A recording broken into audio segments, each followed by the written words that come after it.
नमस्कार, मैं तरुण वर्मा, दिल्ली में क्लिनिकल साइकोलॉजिस्ट हूँ। इस वीडियो में आपसे बात करूँगा एक बड़े महत्वपूर्ण विषय पर और वह होगा पॉल्यूशन के बारे में, एयर पॉल्यूशन, वायु प्रदूषण और वायु प्रदूषण का असर हमारे दिमाग पर किस तरह से पड़ता है।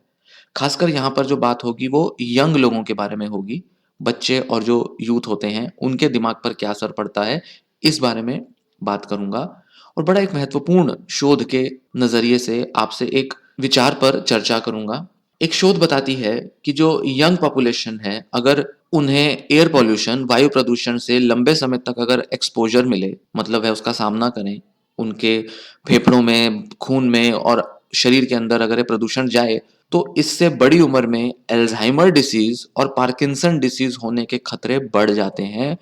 और भी कुछ न्यूरो डिजेनरेटिव डिसीज़ होते हैं, जिसके अंदर हमारा दिमाग सिकुड़ जाता है, खत्म हो जाता है, उसकी क्षमताएँ कम हो जाती हैं। ऐसी बीमारियाँ उत्पन्न होने की संभावनाएँ बढ़ जाती हैं, अगर लंबे समय तक अगर छोटी उम्र में अगर बहुत ज़्यादा वायु प्रदूषण का एक्सपोज़र मिले तो। यह तो हम जानते हैं कि एयर पॉल्यूशन से बहुत से लोगों की हेल्थ इश्यूज़ आते हैं, बहुत से हेल्थ कॉम्प्लिकेशंस बनते हैं और साथ ही साथ बहुत लोगों की मौतें भी हो जाती हैं। कई अलग-अलग तरह के आंकड़े आते रहते हैं जो हम देखते रहते हैं मीडिया में।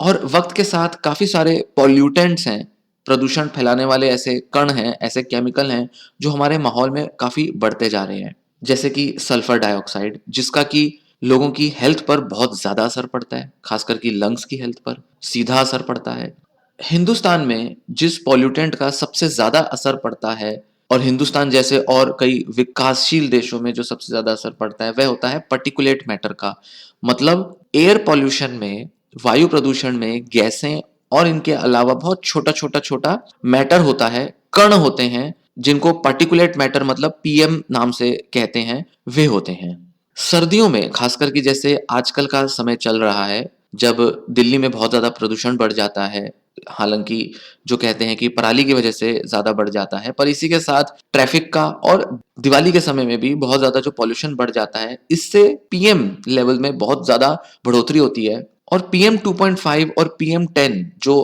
पार्टिकुलेट मैटर है, वह हमारे शरीर में ख़ास तौर पर प्रवेश पा लेता है। मतलब उसके हमारे शरीर में घुसने की संभावनाएँ बहुत ज़्यादा बढ़ जाती हैं, क्योंकि बाहर पॉल्यूशन बहुत ज़्यादा होता है। नॉर्थ इंडिया में ख़ासकर कि दिल्ली जैसे माहौल में तो ये बहुत आम हो गया है।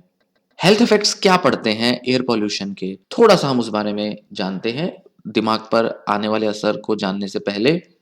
हाई लेवल जो होते हैं पीएम में, उससे बहुत सारे हेल्थ इश्यूज़ जुड़े हुए हैं और ये स्टडीज़ में आता ही रहता है। हिंदुस्तान में भी और बाहर के देशों में भी बहुत कॉमनली देखा गया है। जैसे लंग डिसीज़ हो जाते हैं, निमोनिया हो जाता है, हेयर लॉस हो जाता है, स्किन की प्रॉब्लम्स हो जाती हैं और डिमेंशिया या साइकोसिस जैसी बीमारियाँ भी हो सकती हैं। Recently British journal of medicine में एक रिसर्च पब्लिश हुई, जिसमें उन्होंने बताया कि पीएम पॉल्यूटेंट्स के प्रति हमारा एक्सपोज़र होने से ना ही सिर्फ़ अस्थमा के सिम्पटम्स बहुत ज़्यादा बढ़ जाते हैं, जबकि इससे चाइल्डहुड मतलब बचपन में भी बच्चों में अस्थमा ज़्यादा देखने में आता है। तो जो बच्चे ऐसे माहौल में रहते हैं जहाँ पॉल्यूशन बहुत है, एयर पॉल्यूशन बहुत है, वहाँ पर उनमें अस्थमा की संभावनाएँ बढ़ जाती हैं, उन बच्चों के मुकाबले जो बहुत ही प्रदूषित माहौल में नहीं रहते। इसलिए हम कह सकते हैं कि पीएम जो है, पार्टिकुलेट मैटर जो है, इसका असर हमारे हालत पर, हमारी सेहत पर बहुत ज़्यादा होता है और डेवलपिंग कंट्रीज़ में तो ये बहुत ही ज़्यादा देखने में आता है, जहाँ बहुत ही ज़्यादा घिच-पिच और बहुत ही ज़्यादा कंजेस्टेड सा माहौल होता है और बहुत ट्रैफ़िक होता है। एनवायरमेंटल रिसर्च जर्नल में एक शोध अभी प्रकाशित हुआ, जिसमें यह देखा गया कि अगर लाइफ़ लॉन्ग एक्सपोज़र हो एयर पॉल्यूशन के प्रति, लंबे समय तक, कई सालों तक, 3-4 दशक जीवन के अगर ऐसे माहौल में बिताए जाएँ जहाँ बहुत वायु प्रदूषण होता है और बचपन से अगर इसको अगर हम आगे लंबी उम्र तक देखें, ऐसा अगर चलता रहता है एक्सपोज़र, तो उससे अल्ज़ाइमर डिसीज़, पार्किंसन डिसीज़ और कुछ मोटर न्यूरॉन डिसीज़ एमएनडी होने की संभावनाएँ बढ़ जाती हैं। ये बहुत ही चिंता का विषय है, चिंतित कर देने वाले शोध हैं, फाइंडिंग्स हैं। दिमाग की क्षमता पर वायु प्रदूषण का क्या असर होता है? पहले कुछ शोधों ने बताया है, जैसा कि dementia and neurocognitive disorders journal में जनवरी में 2020 में एक शोध प्रकाशित हुआ था, जिसमें यह बताया गया था कि सभी एयर पॉल्यूटेंट्स में से, जैसे कि कई सारी गैसेस होती हैं, कई सारे केमिकल्स और ना जाने क्या-क्या होता है, इसमें से पीएम जो है, पार्टिकुलेट मैटर जो है वह सबसे ज़्यादा नुकसान पहुँचाता है मानव शरीर को। हम लोगों के, इंसानों के शरीर को, उनकी सेहत को सबसे ज़्यादा नुकसान पीएम पहुँचाता है। हमारी कॉग्निटिव फंक्शन, सोचने की क्षमता, बौद्धिक क्षमता को कम कर देता है और साथ ही साथ डिमेंशिया और अल्जाइमर डिसीज़ के रेट भी बढ़ा देता है। ये तो वयस्कों में, बड़े लोगों में की गई होगी या जिन लोगों में थोड़े समय तक उन्होंने ऑब्ज़र्व किया होगा, उन लोगों में उन्होंने ऐसा देखा होगा। और इनमें से बहुत सारी स्टडीज़ तो एनिमल ट्रायल्स पर भी बेस्ड हैं, जानवरों पर की गई शोधों पर भी बेस्ड हैं। अभी हाल ही में एक स्टडी पब्लिश हुई है जिसमें 186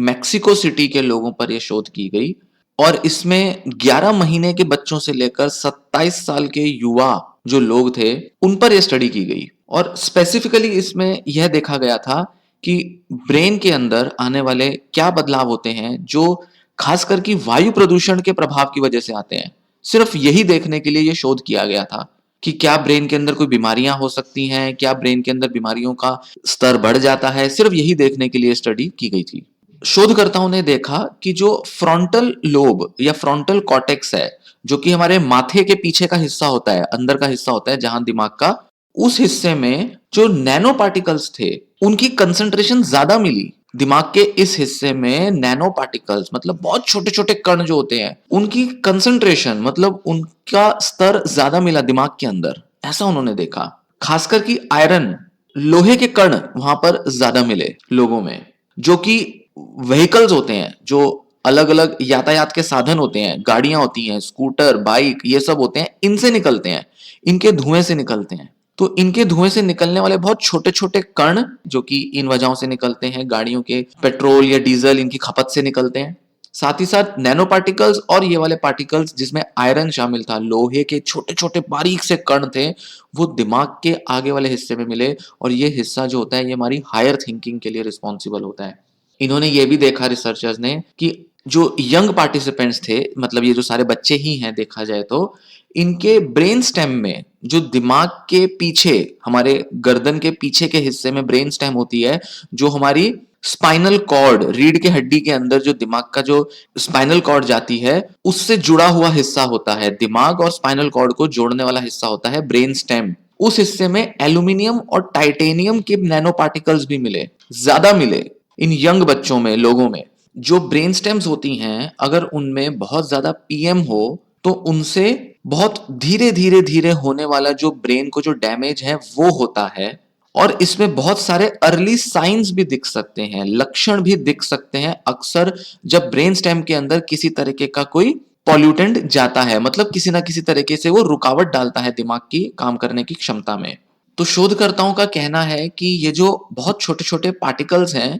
ये हमारे ब्रेन सेल के अंदर भी चले जाते हैं, जिससे वहां पर जो माइटोकॉन्ड्रिया होता है, जो कि बेसिकली दिमाग को काम करने के लिए ऊर्जा पैदा करके देता है, जो हमारे शरीर के बाकी हिस्सों में भी ऊर्जा पैदा करने का काम करते हैं और दिमाग की क्षमताएं और दिमाग के जो काम है उनके लिए भी ये ऊर्जा देता है, उस माइटोकॉन्ड्रिया को जाकर ये प्रभावित कर देते हैं या कर सकते हैं, जिससे कि हमारा दिमाग बहुत सारे ऑक्सीडेटिव स्ट्रेस के थ्रू गुजरता है। ये ऐसा स्ट्रेस है जो अक्सर किसी इन्फेक्शन के आने पर देखा जाता है। ये हमारे शरीर के अंदर सेल्स में, कोशिकाओं में बनने वाला स्ट्रेस होता है। इसमें काफी सारे केमिकल रिएक्शंस होते हैं जब हमारे बॉडी के अंदर किसी तरह का इन्फेक्शन होता है, तो ऐसा ऑक्सीडेटिव स्ट्रेस हमारे दिमाग के कोशिकाओं में बढ़ जाता है, जिससे हमारे दिमाग के सेल ठीक तरीके से सिग्नल नहीं दे पाते, काम नहीं कर पाते। हालांकि ऐसा नहीं है कि पूरे ही काम करने बंद कर जाते हैं, ऐसा नहीं है, धीरे धीरे धीरे उनके अंदर ये असर देखने में आता है। यहां इस शोध के अंदर एकदम से पड़ने वाले प्रभावों की बात नहीं हो रही है, धीरे धीरे धीरे कई सालों में पड़ने वाले प्रभावों की बात हो रही है।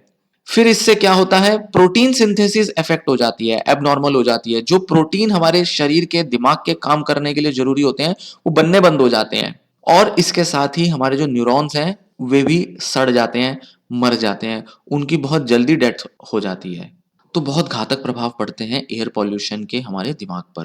अब एयर पॉल्यूशन को कंट्रोल करना क्यों जरूरी है, खासकर दिल्ली के हिसाब से अगर देखा जाए तो शोधकर्ता कहते हैं कि ये जो बदलाव हैं जो हमारे ब्रेन स्टेम में, फ्रंटल लोब में जो आ रहे हैं, छोटे छोटे बदलाव हैं, वो कहते हैं कि बहुत ज्यादा बदलाव हम नहीं कहेंगे कि आ रहे हैं, बट इतने हैं कि अगर हम सामान्य तौर पे देखा जाए तो उन बच्चों से या उन लोगों से कंपेयर करें जो कि एयर पॉल्यूशन, वायु प्रदूषण वाले माहौल में नहीं रहते, उनके मुकाबले बहुत सिग्निफिकेंट है। उनमें नहीं मिलते ये बदलाव, उनके दिमाग की क्षमता काफी अच्छी मिलती है इन बच्चों के मुकाबले, इन युवाओं के मुकाबले। तो इसके जो रिस्क है वो कहते हैं कि ये कहीं ना कहीं हमारी कॉग्निटिव इंपेयरमेंट का रिस्क बढ़ा देते हैं। ये कहीं ना कहीं ऐसे इंडिकेटर हैं, ऐसे सूचक हैं जो बताते हैं कि अगर ऐसे छोटे छोटे बदलाव अगर लंबे समय तक आए तो आगे आने वाले समय में एल्जाइमर डिसीज या पार्किंसन डिसीज का खतरा बढ़ जाता है। और खासकर ब्रेन स्टेम में आने वाले जो बदलाव हैं वो मोटर न्यूरॉन डिसीजेस ले आते हैं, जिसमें एक सबसे मेजर जो एक बीमारी देखी जाती है जिसे ALS कहते हैं, एमायोट्रोफिक लेटरल स्क्लेरोसिस, जिसके अवेयरनेस के लिए अभी कुछ साल पहले आइस बकेट चैलेंज भी ऑर्गेनाइज किया गया था कई जगहों पर। ऑस्ट्रेलिया, अमेरिका, यूके, इंडिया में भी ये बहुत कॉमनली देखा गया था, लोग इस पर वीडियोस अपलोड करते थे। ये वो बीमारी है जो बहुत सीरियस बीमारी है। तो जो शोधकर्ता कहते हैं कि वायु प्रदूषण का प्रभाव 11 महीने के बच्चे के दिमाग में भी दिखाई देता है, और 11 महीने के बच्चे से अगर 27 साल के युवा तक देखें, हर अलग अलग उम्र के लोगों में यह बदलाव किसी ना किसी स्तर तक देखने में आए थे। तो लंबे समय में इन बच्चों में अल्जाइमर की संभावना ज्यादा मिलेगी ही। तो ये जो नैनो पार्टिकल्स हैं ये हम सांसों के थ्रू अपने शरीर में ले जाते हैं, फेफड़ों के थ्रू ये हमारे खून में चले जाते हैं, और खून से फिर ये हमारे ब्रेन की तरफ ब्रेन स्टेम में जाके जम जाते हैं। और वहां पर इन केमिकल्स का एक तो वैसे ही प्रभाव होता है क्योंकि ये हमारे ब्रेन की नॉर्मल फंक्शनिंग में आड़े आते हैं, और वहां अगर ये जमा हो जाए तो उसका भी एक दुष्प्रभाव हमारे दिमाग की कॉग्निशन की, थिंकिंग की, सोच की क्षमताओं में लाते हैं, जिससे धीरे धीरे धीरे सिर्फ सोच की क्षमता पर ही असर नहीं पड़ता, वो हमारे दिमाग में न्यूरो डीजेनरेटिव डिसीजेस भी ले आते हैं। न्यूरो डीजेनरेटिव मतलब दिमाग धीरे धीरे धीरे सिकुड़ता जाता है, दिमाग की कोशिकाएं धीरे धीरे मरती जाती हैं, और लंबे टाइम में एक बहुत ही डिसेबलिंग कंडीशन, लाचार कर देने वाली हालत, अपंग कर देने वाली, विकलांग कर देने वाली हालत पैदा कर देती हैं। इसलिए बहुत ही जरूरी हो जाता है ऐसी शोधों के नजर से अगर देखा जाए कि एयर पॉल्यूशन, वायु प्रदूषण कंट्रोल किया जाए, कम से कम वाहनों का इस्तेमाल किया जाए।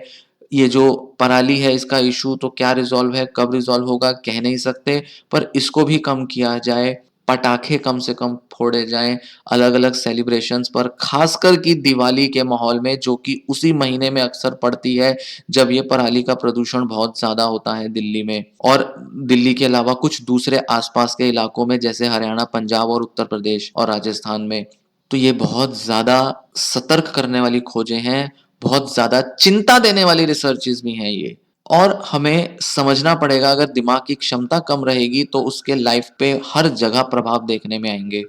यह वीडियो केवल जागरूकता के लिए थी। समझ सकते हैं कि एक व्यक्ति के पटाखे ना फोड़ने से, गाड़ी ना चलाने से कुछ फर्क नहीं आएगा, पर ये बातें समझनी और जाननी बहुत जरूरी है, और जागरूकता के लिए ही इसको समझ के रखें। कहीं ना कहीं जब हम जागरूक रहेंगे किसी ना किसी लेवल पर, हम अपने कुछ ऐसे डिसीजंस लेंगे जो हमारे लिए हेल्दी होंगे, हमारी हेल्थ को बढ़ाने वाले होंगे, और कहीं ना कहीं अपने और अपने परिवार के दूसरे सदस्यों की हेल्थ और सेहत को भी ध्यान में रख के हम ऐसे निर्णय लेंगे जो सबके लिए लाभकारी हो, बेनिफिशियल हो। ये वीडियो मैं यहीं समाप्त करता हूँ। उम्मीद है आपको पसंद आई होगी ये जानकारी। आप वीडियो लाइक करें और चैनल भी सब्सक्राइब करें। आपके चैनल सब्सक्राइब करने से ये जो जानकारी दी जा रही है और इसी तरह की जो और जानकारी मैं देता रहूंगा या देता आया हूं अपने पुराने वीडियोस में, वह और लोगों को भी मिलेगी। सब्सक्रिप्शन से यूट्यूब चैनल को और वीडियोस को प्रमोट करता है। लाइक्स और कमेंट्स करने से भी यूट्यूब वीडियोस को प्रमोट करता है। यूट्यूब को पता चलता है कि ये वीडियो लोगों को पसंद आ रही है, तो और लोगों को भी दिखाई जाए जिन लोगों को इससे फायदा हो सकता है जानकारी से। सो इसलिए सब्सक्राइब जरूर करें, लाइक या कमेंट भी जरूर करें, और शेयर भी करें वीडियो को। धन्यवाद।